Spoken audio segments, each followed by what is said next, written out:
Assalamualaikum warahmatullahi wabarakatuh. Selamat sejahtera, selamat pagi. Pagi betul lah, 10. Jadi hari ini kita akan sambung PDPR sejarah kita hari ini kepada tajuk era peralihan kuasa British di negara kita. Ada 4 topik dalam ni. Yang pertama, kamu akan belajar tentang BMA, surat 93 92 teks. Boleh buka. BMA ni bukan BMM. BMM tu main badminton.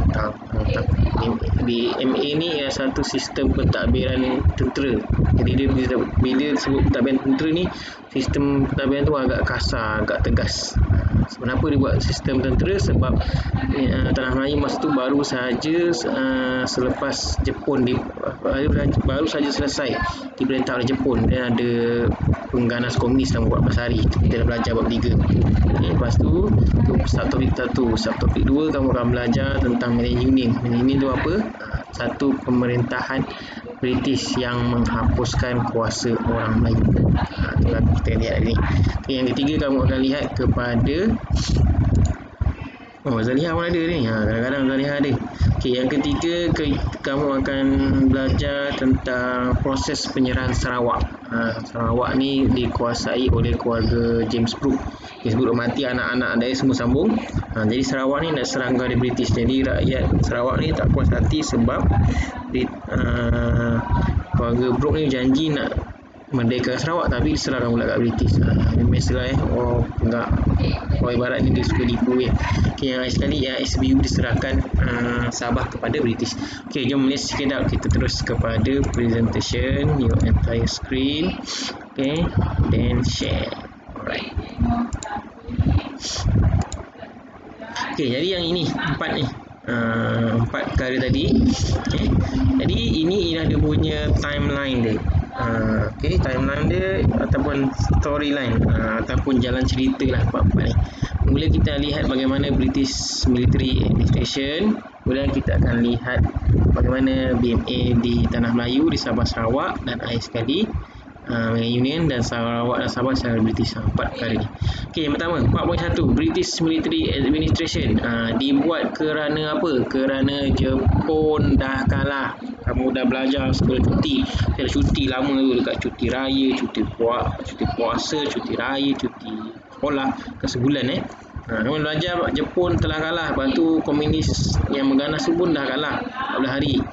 Jadi British dia fikir kalau dia ambil alih sistem pemerintah ni secara terus atau secara biasa, maka mungkin Jepun, mungkin rakyat Tanah Melayu akan menentang. Jadi dia buat sistem pentadbiran tentera ni.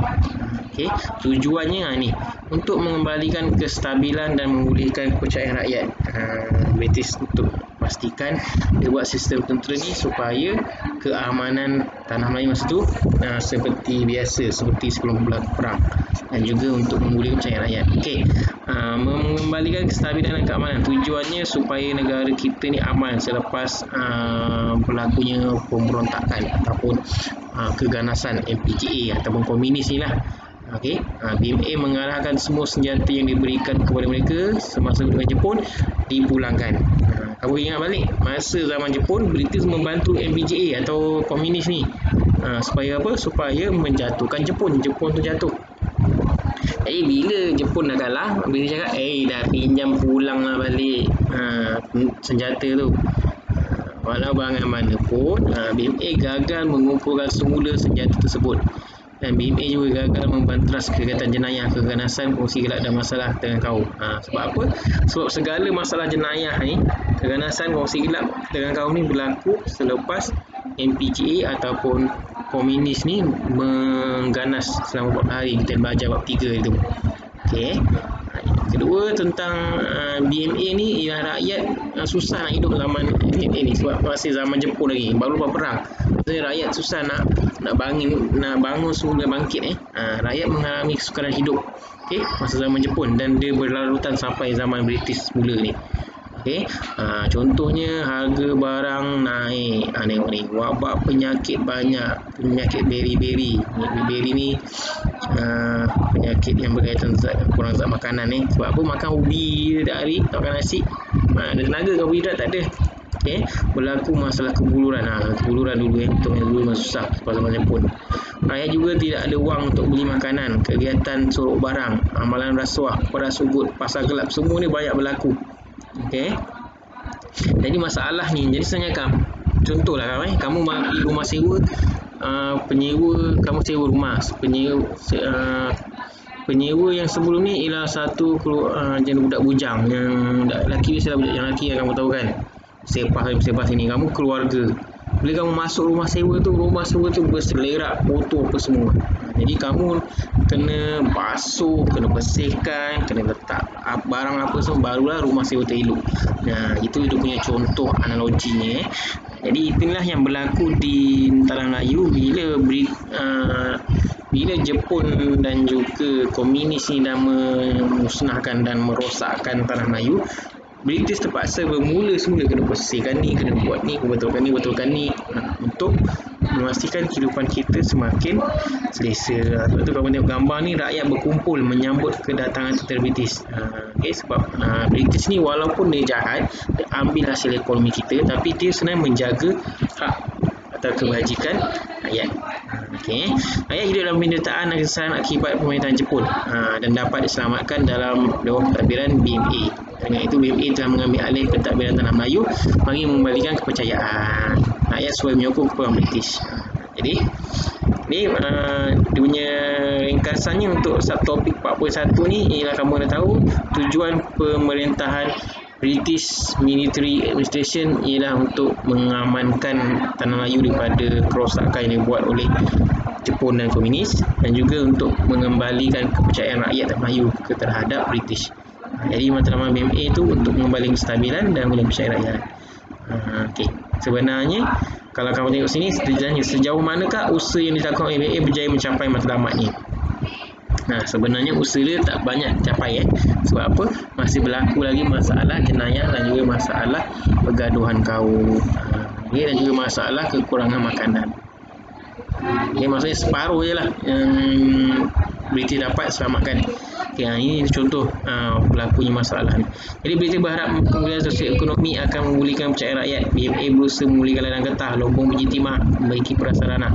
Maksudnya separuh British dapat perbaiki masalah rakyat kita, yang Tanah Melayu separuh lagi tak dapat. Namun begitu BMA menghadapi kesukaran memasuk jentera, alat ganti, mesin dan teknologi yang menyebabkan sosioekonomi sukar dipulihkan. Susah sebab nak buat kehancuran macam tadi dalam rumah sewa tu, nak bersihkan apa semua, boleh buat habis susah. Jadi walaupun BMA berusaha memulihkan kekacauan, rakyat hampa yang ketidakupayaan British menangani masalah hadapi mereka. Kegagalan pentadbiran British memberikan kesedaran kepada kita. Ini sebenarnya pengajaran lah, supaya sentiasa bersikap waspada terhadap kuasa asing dan tak mudah percaya. Hal ini jelas bila BMA gagal menentukannya ketika penempatan bantuan. Baik, jadi ada soalan tak untuk subtopik BMA ni, British Military Administration? Ada soalan? Soalan tak? Soalan? Hello? Soalan? Tak ada terima kasih Zoya kerana respon. Tak ada. Sakinah, alright, so tak ada soalan, faham lah terima kasih. Anisha mana ada, alright. Jadi sebenarnya BMA ni kamu dah tahu apa dia punya matlamat dia, iaitu untuk mengembalikan kestabilan rakyat dan juga untuk memulihkan kepercayaan rakyat. Dan apa kesan daripada pemerintahan BMA ni? Kesannya dia gagal lah. Dia ada separuh dia berjaya membaiki kehidupan rakyat. Itu kalau tengok surat 95 tu, dia memulihkan, dia baiki ladang getah, bunyi timah, baiki kemudahan prasarana, kesihatan, tapi dia tak dapat dia baiki lah. Maksudnya 50-50 lah. Jadi seterusnya kita berada kepada perkara 4.2. Ini yang tajuk sangat penting, dan ini sebenarnya tajuk ni dia agak sensitif. Tapi sebab kita dalam proses pembelajaran, kamu kena belajar lah. Dan bila BMA ni gagal, sebab 50% dia berjaya, 50% berjaya. Jadi British telah memperkenalkan Malayan Union, atau kita panggil MU sajalah lepas ni. Geng-geng bola MU jangan marah. MU. Malayland Union ni tujuan utama dia ialah melicinkan sistem pentadbiran. Melicinkan maksudnya memudahkan urusan pentadbiran di tanah Melayu. Okey, meningkatkan ekonomi tanah Melayu. Sebab apa tadi? Sebab lepas habis zaman Jepun, ekonomi teruk. Mengukuhkan pertahanan dan mengekalkan orang asing sebagai sumber tenaga kerja untuk ekonomi. Okey, jadi latar belakang dia kat sini kita tengok. Malayland unit perancangan tanah Melayu dibentuk di London pada Februari 1943. Rancangan ini dibentangkan di Parlimen British. Okey. Dan Malayland Union ni diisytiharkan serta Raja Melayu menghantar memorandum. Ini meminta supaya hak kewargaan tanah Melayu tidak mengikut prinsip Jusoli. Jusoli ni apa? Jusoli ni ialah sini ni. Syarat kewarganegaraan berdasarkan tempat lahir. Kalau ikut syarat Malayland Union ni, orang yang lahir dekat tanah Melayu saja boleh menjadi rakyat. Jadi apa isu dia? Orang Cina, orang India, dia datang dari Cina, dari India untuk bekerja sebagai buruh ladang getah, sebagai buruh memberi timah. Jadi bila British nak buat satu pentadbiran Malayland Union ni, orang Cina dengan orang India dia bukan warga negara. So bila bukan warga negara, dia kena balik ke China, balik ke India. Okay. Jadi bila berlaku ni, maka wakil orang Cina, contohnya Tan Cheng Lock ni, dia telah menghantar memorandum. Memorandum juga dah terangkan kat kamu sebelum ni, satu surat yang mewakili satu kelompok orang ramai untuk mengatakan sesuatu isu. Okay, dia menghantar memorandum kepada British lah. Okay. Jadi secara ringkasnya kamu kena tahu Malayland Union ni ialah satu sistem pentadbiran di tanah Melayu bagi menggantikan JA, dan dia untuk melicinkan sistem pentadbiran sini. Okay. Dia nak meningkatkan ekonomi, dia nak meningkatkan pertahanan dan menggait orang asing. Dan pada masa sama, Malayland Union ni dia telah kesan penting dia ialah menghapuskan kuasa raja dan hak orang Melayu. Dua. Okey. Jadi kita lihat apakah ciri-ciri pentadbiran ini. Okey, negeri Melayu Bersekutu, Melayu Bersekutu, Perak, Pahang, Selangor, Negeri Sembilan tu, Melayu Bersekutu dan tidak bersekutu, dan baki negeri Melayu lain digabungkan kecuali Singapura diasingkan. Okey, ambil segi pentadbiran lah itu macam pentadbiran. Raja Melayu, Sultan menjadi ahli majlis raja-raja dan hanya membincangkan soal agama Islam dan adat istiadat. Ini kat sini poin ni kuasa raja dah terhad. Sebelum Malayland Union, raja-raja di negeri Melayu tak bersekutu ada kuasa dalam aspek pentadbiran. Okey, iaitu negeri Melayu tak bersekutu apa? Negeri Perlis, negeri Kedah, negeri Kelantan, negeri Terengganu dan Johor. 5 negeri ni ada kuasa. Tapi masuk atau bila Malayland Union diwujudkan, maka semua perkara ni dihapuskan. Okey. Dan Malayland Union diketuai oleh Gubernur British yang dilantik oleh Raja England. Dan juga dalam aspek kewarganegaraan, tersegi pentadbiran lah. Kewarganegaraan melalui prinsip jus soli menjadi asas kewarganegaraan Malayland Union. Maksudnya sesiapa yang lahir kat tanah Melayu baru boleh jadi rakyat Malayland Union, MU. Seluruh rakyat yang dilahirkan tanah Melayu dan Singapura diiktiraf sebagai warga negara. Mereka yang berumur 18 tahun dan ke atas serta Palestin selama 10 tahun hingga 13 tahun akan diberi kewarganegaraan. Mereka yang berumur kurang 18 tahun berupa warga negara turut diberi kewarganegaraan. Maksudnya kat sini, kalau tadi kita tengok isu apa, orang Cina membantah. Sebab apa? Jus soli ikut tempat lahir. Tetapi bila ada bantahan daripada orang Cina ni, Tan Cheng Lock ni, wakil orang Cina, apa British buat? Dia tambah kat sini ni, kau tengok ni. Mereka yang tinggal selama 10 tahun hingga 12 tahun automatik jadi warga negara. Tak payah nak semak, boleh. Maksudnya tak payah tapis, tak payah interview, terus jadi warga negara automatik. Jadi bila ini berlaku, orang Melayu telah membantah Malayland Union ni. Kerana apa? Kerana orang Cina dan India masa tu dianggap sebagai orang asing, bukan warga negara. Yang betul orang asing. Sebab apa? Mereka datang dari Cina, dari India. Tapi nanti kita akan belajar kenapa hingga hari ini kita dah terima orang Cina India sebagai warga negara, dan apakah timbal balik, maksudnya win-win situation. Orang Cina India dapat warga negara, orang Melayu dapat hak warga negara, hak sebagai inilah hak istimewa dan juga ni pada segi kuasa raja. Okey. Jadi pembentukan Malaysia merupakan usaha penjajah untuk menaluki tanah air kita.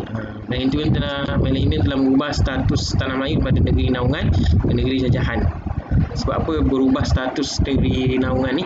Naungan ni maksudnya ialah suatu kawasan tu pemerintah dia asyik ada kuasa. Cuma dia kena ikut pemerintah British lah. Tapi kalau negeri jajahan, automatik yang merintah ialah British. Pemerintah tempatan tak ada kuasa kat situ. Okey, setakat ni ada soalan tak untuk tajuk? Jelas tak ada senggih oi. Jelas. Yang lain ada soalan? Jelas jelas kita tanya sikit lah. Okey, pada pendapat kamu, adakah kewarganegaraan jus soli ni sangat adil?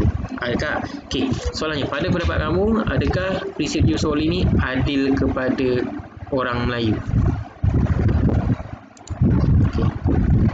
Okey, ulang balik soalannya. Pada pendapat kamu, adakah kewarganegaraan jus soli ni bersifat adil kepada orang Melayu? Okey, siapa nak jawab? Adil ke tak? Kita dah terangkan tadi.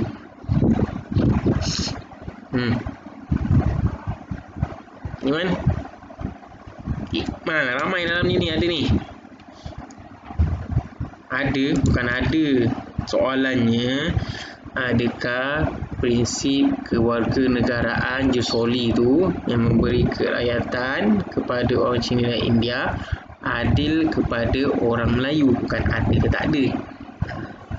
Okey, Iqmal, Cynthia Hui, Ashwin, Zaliha, Anisha, Sakinah, Intan. Apa lagi? Okey, siapa nak jawab? Ada apa jawab tak? Tak ada, semua tak tahu. Cubalah seorang wakil. Tak ada dengar je, kena nak bagi pendapat sikit, bagi ni respon. Iqmal, Sakinah, Ashwin. Okey, Ashwin, agak kamu adil ke tidak? Adil atau tidak? Okey, Ashwin jawab adil. Pak Ashwin, adil ke tidak? Adil. Okey, ni saya jawab adil. Okey, kita tanya ni. Ashwin adil, saya dulu adil. Intan dengan Sakinah adil. Wah, semua cakap adil Okey. Terima kasih respon. Okey, jadi sebenarnya adil, semua adil. Wah, seorang adil, semua adil. Jadi sebenarnya prinsip kewarganegaraan jus soli ni tidak adil. Tak adil kerana apa? Kalau kamu tengok sini, mereka yang lahir saja terus jadi warga negara. Ni. Yang lahir. Baru jawab tak adil, Iqmal. Pandailah. Dan mereka yang duduk selama 10-15 tahun saja akan jadi warga negara. Tak adil sebab apa? Sebab dekat sini orang Cina, orang India, dia datang dari negara lain. Jadi kalau dia datang dari lain, dia datang duduk sini, terus jadi automatik warga negara selepas 10 tahun, tak adil kerana dia kena tunjukkan taat setia pada negara ni. Dia kena, maksudnya kita kena buktikan orang Cina dan India tu setia ataupun sanggup berkorban untuk negara kita ni. Barulah mereka boleh terima sebagai warga negara. Kat situ. Kalau kamu cakap adil, orang Bangla, orang Indo, orang Nepal yang duduk sini 10 tahun pun terus automatik jadi warga negara. Kamu nak ke? Nak ke? Jawab, nak ke tak? Sebab apa? Orang Indo, orang Cina, orang Indo, orang Bangla, orang Nepal, Vietnam, ada yang duduk lebih 10 tahun dah. Cakap apa? 10 tahun hingga 15 tahun. secara automatik jadi warga negara. Tak nak kan? Sebab apa? Sebab bila sesuatu negara tu dia punya warga rakyat dia semakin ramai, maksudnya diterima tanpa interview, tak nak kan? Jadi bila satu negara tu rakyat diterima secara ramai, secara secara tergesa-gesa, so apa yang duduk 10 tahun, okey rakyat 10 tahun rakyat, maka dari segi ekonomi akan memerlukan kos yang banyak. Segi kesihatan, nak bagi dia peluang pendidikan, peluang kesihatan, rawatan apa semua. Dan dari satu lagi dia akan berikan, yang kedua dia akan berikan masalah persaingan. Kamu peluang pekerjaan tu dah sikit. Sebab apa? Rakyat, siapa yang duduk sini 10 tahun tu jadi rakyat, 10 tahun jadi rakyat. Pening lah. Jadi dia adalah tak adil. Jadi kena ada satu sistem yang dipanggil sistem inilah tapisan kepada orang atau orang Cina. Dan sebenarnya sistem tapisan tu dia bincang-bincang dan akhirnya dia setuju. Okey. Jadi itulah dia punya proses untuk untuk union. Okey, so kita nak lihat kepada buku BBD ni. Dan buku BBD ni pun ke surat 48 ni dia suruh kamu tuliskan sebab-sebab penubuhan Malay Union. Ni mudah aja dalam buku teks ada. Kemudian soalan 2, lengkapkan peta alih bagaimana Malayan Union atau MU ditubuhkan. Tu ada dalam sini ni. Kat mana sini? Kat sini ni. Ni. Surat 96. Kemudian soalan 3, dia suruh kamu jelaskan atau lengkapkan ciri-ciri perlembagaan Malay Union dari segi pentadbiran dan kewarganegaraan. Ini pun mudah. Okey. Dan yang seterusnya soalan 4. Soalan 4 ni sikit lagi. Kita buat ramai yang soalan 4 ni lah. Okey. Jadi bila dah tak adil sistem warga negara tu, jadi kita tengok apa lagi tindakan British yang menyebabkan orang Melayu menentang. British mendapatkan tantangan Sultan. Kenapa British walaupun dia ni penjajah dia kena minta tantangan Sultan? Sebab Sultan ialah pemerintah asal di negeri-negeri Melayu. Jadi kena minta tantangan Sultan supaya serahkan kuasa dari Sultan kepada British. Okay, jadi British melantik dia punya ejen dia nama Sir Harold McMichael, bukan McDonald McDonald tu burger kan. Sir McMichael ni mendapat tantangan Sultan. Jadi dia pas yang McMichael dia pas pula tugas tu kepada H.C. Willin. Okey. Jadi apa yang dia buat? Dia telah menemui setiap sultan di negeri Melayu untuk minta tanda tangan, tak sign bos. Okey. Mula dia jumpa Sultan Johor, waktu jumpa Sultan Selangor, tu Sultan Kedah, dan ikutlah semua sultan-sultan ni. Okey. Dalam laporannya beliau mempunyai keyakinan tinggi bahawa Raja Melayu akan menyokong British dengan menandatangani perjanjian Malayan Union. Okey, pada setiap pertemuan William berusaha memastikan sokongan Raja Melayu untuk menandatangani perjanjian. Okey, H.C. Willin ni apa tugas dia? Dia tanya dulu, okey, minum ni kopi dulu dengan Sultan, minum cappuccino untuk Starbucks. Sultan, apa khabar, sihat? Sebenarnya British ni nak buat pentadbiran baru dalam negeri Tanah Melayu. Kita nak buat Malayan Union. Jadi saya harap Sultan terima lah. Dia macam sirik-sirik dulu lah, tanya setuju tak. Jadi tugas H.C. Willin. Okay. Lepas tu lepas Willin ni dah selesai tugas dia, dia buat laporan kepada ni lah, bos dia atas dia, manager ni. Manager dia siapa? Sir Harold McMichael. Okay, bos McMichael dah tanya Sultan, semua setuju. Jadi bos dia ni Sir Harold McMichael pun minta tanda tangan Sultan. Okay. McMichael ni bila dia minta tanda tangan Sultan, dia menggunakan satu kaedah yang jahat, iaitu memaksa. Jadi bila dia paksa ni, McMichael mendapat tentangan daripada Raja-Raja Melayu. Dia menggunakan pelbagai taktik untuk mendapatkan persetujuan Raja Melayu. Dalam tempoh 2 bulan, dia berjaya mendapatkan tentangan 9 Raja Melayu. Okey, tengok apa yang pertama. McMichael menghadap Sultan Johor, dia minta tanda tangan. Sultan Johor tanda tangan. Okey, nombor 2, Sir McMichael menghadap Sultan Selangor, minta tanda tangan. Sultan pun turun tanda tangan. 3, dia jumpa Sultan Pahang.